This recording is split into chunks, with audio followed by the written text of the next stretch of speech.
के दौरान हर साल लाखों शिव भक्त पूरे जोश और आस्था के साथ गंगा जल लेने निकलते हैं।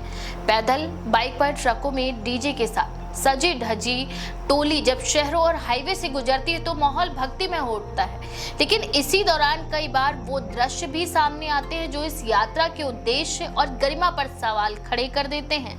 कहीं दुकान पर हमला, कहीं ट्रैफिक में उलझने पर झगड़ा, कहीं पुलिस पर आक्रोश तो कहीं आम लोगों के साथ मारपीट। हर साल सोशल मीडिया इन घटनाओं से भर जाता है। कोई वीडियो वायरल होता है जिसमें कुछ कावड़िए दुकान में तोड़फोड़ कर रहे हैं, किसी में डीजे पर नाचते हुए लाठी भांज रहे हैं और किसी में पुलिसकर्मी से उलझते हुए नजर आ रहे हैं। अब सवाल ये उठता है कि जिस यात्रा का मकसद भगवान शिव की सेवा और आत्मशुद्धि है, वो इतनी बार हिंसक क्यों बन जाती है? दरअसल जब लाखों की संख्या में युवा एक साथ निकलते हैं और उन्हें एक किस्म की धार्मिक छूट भी मिल जाती है तो मनोवैज्ञानिक तौर पर उनकी व्यक्तिगत जिम्मेदारी खत्म हो जाती है। भीड़ के बीच वो खुद को किसी और से ऊपर समझने लगते हैं। जब उन्हें कोई रोकता है, चाहे वो ट्रैफिक पुलिस हो या कोई आम राहगीर, तो पूरा समूह उसे व्यक्तिगत अपमान की तरह लेता है। प्रशासन भी कई बार उनके आगे लाचार नजर आता है। हाईवे के बड़े हिस्से यात्रा के लिए बंद कर दिए जाते हैं। आम लोगों को घंटों तक ट्रैफिक में फंसे रहना पड़ता है। कई बार प्रशासन खुद कहता है कि कावड़ यात्रा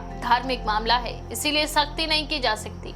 लेकिन ये ढील कई बार कानून व्यवस्था के लिए भी भारी पड़ती है। ऐसा नहीं है कि कावड़िया उपद्रवी होता है। बहुत बड़ी संख्या में भक्त शांति, अनुशासन और नियमों का पालन भी करते हैं।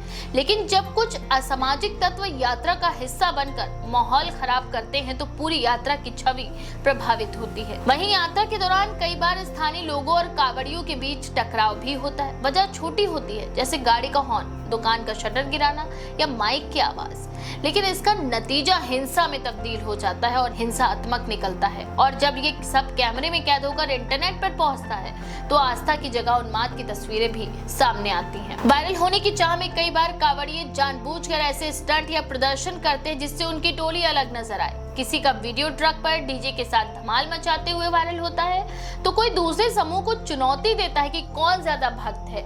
ये डिजिटल प्रतिस्पर्धा यात्रा को एक धार्मिक आयोजन से सोशल मीडिया शो में बदल देती है। एक और बड़ा मुद्दा, यात्रा के दौरान कुछ लोगों के द्वारा शराब या नशे का सेवन करना। प्रशासन बार बार अपील करता है कि यात्रा पूरी तरह पवित्र और संयम से भरी होनी चाहिए, लेकिन जमीन पर कुछ और ही चलता है। कई बार नशे की हालत में ही झगड़े और हमले भी होते हैं। मारपीट की कई घटनाएं सांप्रदायिक तनाव में भी बदल जाती हैं, विशेषकर तब जब यात्रा के मार्ग से कोई अल्पसंख्यक समुदाय का मोहल्ला गुजरता है और मामूली बात को धर्म बनाम धर्म की तरह देखे जाने लगता है। ऐसे हालातों में स्थिति और तनावपूर्ण हो जाती है। वहीं यात्रा के पवित्र उद्देश्यों की रक्षा तभी संभव है जब अनुशासन, श्रद्धा और कानून का तालमेल बना रहे। कावड़ यात्रा न सिर्फ एक धार्मिक अनुष्ठान है, बल्कि ये भारतीय समाज की सहिष्णुता और समरसता की परीक्षा भी है।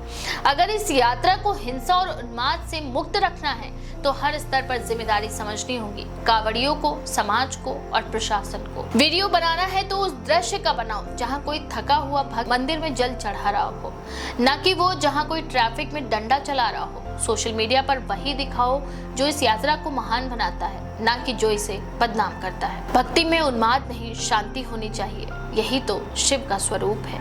इस बारे में आपका क्या विचार है? अपनी राय कमेंट में जरूर लिखें। ऐसी और भी खबरों के लिए देखते रहें द पेज 19।